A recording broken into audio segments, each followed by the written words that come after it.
Hello, everyone, and welcome back to the English Chatcast.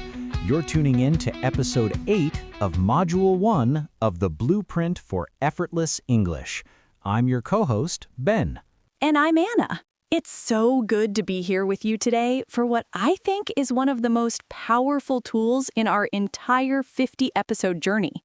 We're really getting into the heart of the mental shift now. If you've been following along, you've already demolished the translation trap, started thinking in phrasal blocks, labeled your world, stopped your inner critic, trusted the speed of sound, built mental bridges, and embraced the good enough rule. Before we get into the details of today's lesson, we'd love to ask a small favor from all of you. If you're finding this course helpful and you're starting to feel that shift in your English brain, please hit the like button and subscribe to the English Chatcast channel. It really helps us reach more learners like you and ensures we can keep providing this content for all 5 modules. Now, today's topic is visualizing scenarios. We often talk about English as a skill, like playing an instrument or a sport, and today we're going to use a technique that the world's best athletes and performers use every single day. Exactly. We're going to show you how to use your imagination as a high-tech flight simulator for English conversations. This is how you prepare your brain for reality before reality even happens. I love that analogy of the flight simulator. You wouldn't want a pilot to fly a massive jet for the first time without hundreds of hours in a simulator, right? They need to know exactly what buttons to press and what to say to air traffic control when things get bumpy. And yet, most English learners walk into high-stakes conversations like job interviews, business presentations, or even just social parties with zero mental preparation. They just hope for the best, and then they're surprised when their brain freezes up under pressure. The reason we freeze is that the brain perceives a real-life conversation in a foreign language as a threat. It's a social risk. When you're stressed, your logic center shuts down, and you lose access to all those phrasal blocks we've been building. But visualization changes the game. There's a fascinating piece of science behind this. Our brains actually have a hard time distinguishing between a vividly imagined event and a real one. When you visualize a conversation with enough detail, your brain creates neural pathways as if that conversation actually happened. So when you finally walk into that cafe or that meeting room for real, your brain doesn't panic. It says, hey, I've been here before. I know this rhythm. I've already said these phrases. It's about building familiarity. Today, we're going to break down exactly how to create these mental simulations. It's not just about thinking of a few words. It's about a deep sensory experience. Then, where should we start? Let's start with the perspective. This is a mistake people often make. When they imagine a future event, they watch themselves like they're watching a movie. They see themselves from the outside. That's not what we want. Right. You have to be in the body. You need to see the world through your own eyes in your imagination. This is called first-person visualization. Exactly. If you're visualizing a job interview, you shouldn't be looking at yourself sitting in the chair. You should be looking at the person across the desk from you. You should see the texture of their suit, the pens on the table, and the way the light comes through the window. The more detail you add, the more your brain believes it's real. We want to engage all the senses. What do you hear? Maybe it's the hum of an air conditioner or the sound of someone typing in the next room. What do you feel? Is the chair hard? Is the room a bit cold? And most importantly, what do you feel emotionally? In your visualization, you need to practice feeling calm and centered. Don't just visualize the words, visualize the feeling of the words flowing out of your mouth effortlessly. Let's walk through a basic scenario that almost everyone encounters: ordering at a busy, loud coffee shop. This is actually a very stressful situation for many learners because the speed is high and the background noise is loud. Okay, let's build the simulation. Close your eyes for a second. You're standing in line. You can smell the roasted coffee beans. You hear the steam wand on the espresso machine.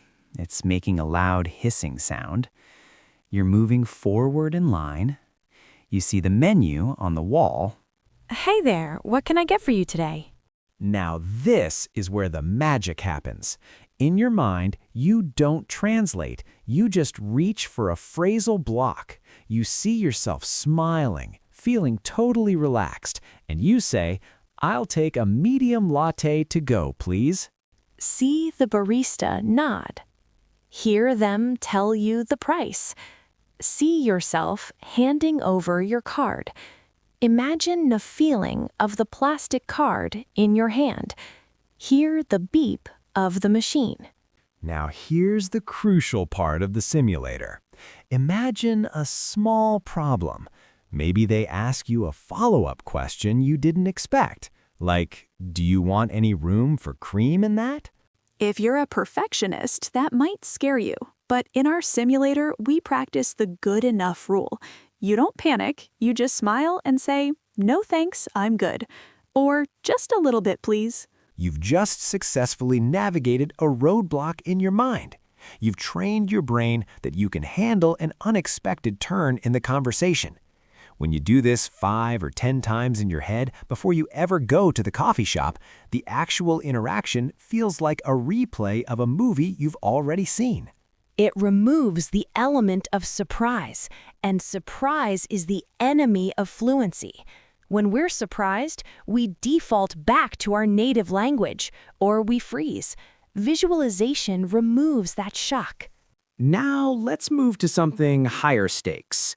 Let's talk about a professional scenario, like a business meeting or a presentation. This is where the mental simulation is truly life-saving. For a meeting, you want to visualize the room and the people involved. If you know who's going to be there, picture their faces. Imagine the seating arrangement. And don't just visualize your own lines. That's a common trap. People memorize a script, and then when someone interrupts them, they're totally lost. A good simulator includes the interruptions. Visualize a colleague saying, "Wait, can you explain that point again?" Or, "I'm not sure I agree with those numbers." In your mind, see yourself taking a calm breath. Don't visualize yourself getting defensive or nervous. See yourself nodding and saying, "That's a fair point. Let me break that down a bit more." You're practicing the mental bridge between a challenge and a calm response. You're wiring your brain to stay in the English flow, even when things get difficult. I've used this many times in my own life when I had to speak in public. I would spend 20 minutes the night before just sitting in a quiet room, seeing the audience, hearing the murmurs before I started, and feeling the weight of the microphone in my hand. It's so effective. By the time I actually stood on the stage, I felt like I was doing it for the 10th time that week. My heart rate stayed low, and my words came out much more naturally. We should talk about social scenarios too. For a lot of our listeners, small talk at a party or a dinner is actually more terrifying than a business meeting. In a meeting, there's a clear topic. At a party, anything can happen. Small talk is the ultimate test of the mental shift. It's where the speed of sound and phrasal blocks really matter.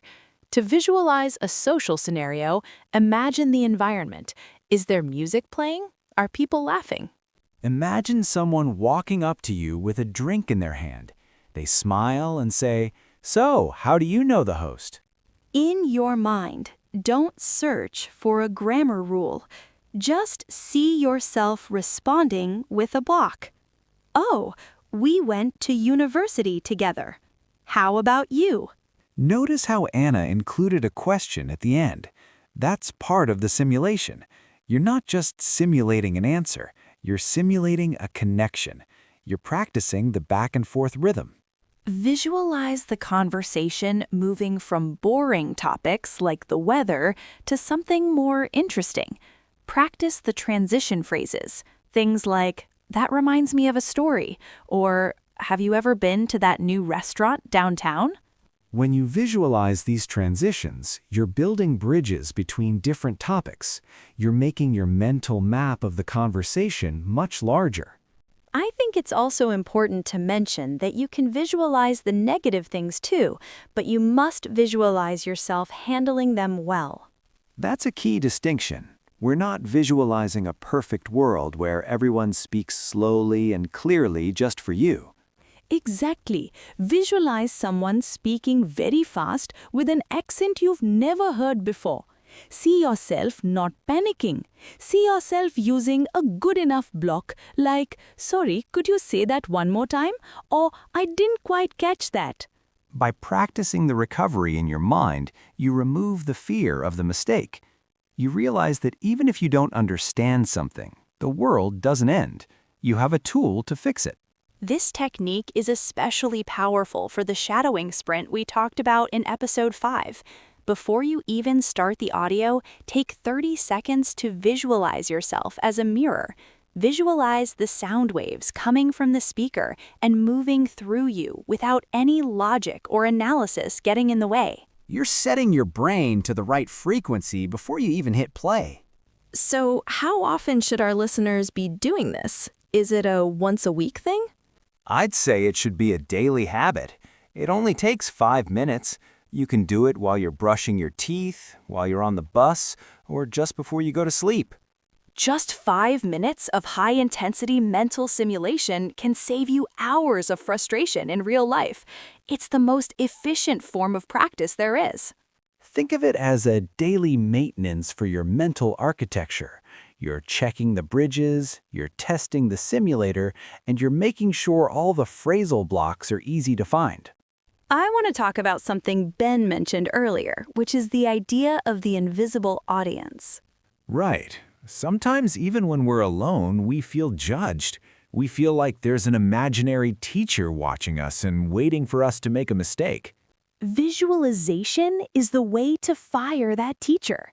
In your mind, replace that judgmental audience with a room full of people who are cheering for you. Imagine a crowd of native speakers who are just excited to hear your ideas. See them leaning in, interested in what you have to say. Hear them laughing at your jokes. See them nodding in agreement. When you change the emotional tone of your mental simulator, your real-world performance changes. You start to associate English with connection and success, rather than judgment and failure. This ties back to what we said in the first episode. English is not a subject you study. It's a tool you use to build a life. Visualization helps you see that life before it arrives. It's also a great way to stay motivated during this 50-episode marathon. Reaching fluency takes time. Sometimes it feels like the goal is very far away. But when you visualize your future self, the version of you that is totally fluent, confident, and effortless, you bring that goal into the present. You can feel what it's like to be that person today.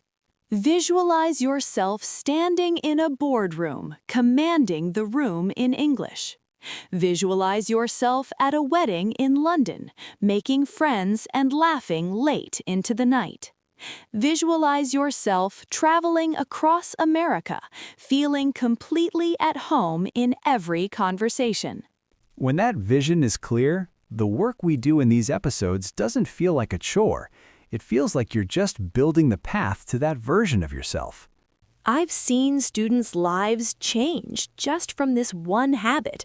They go from being the person who hides in the corner to the person who initiates the conversation. And the only thing that changed was their mental preparation. It's because they've already had the conversation 100 times in the simulator. The fear is gone.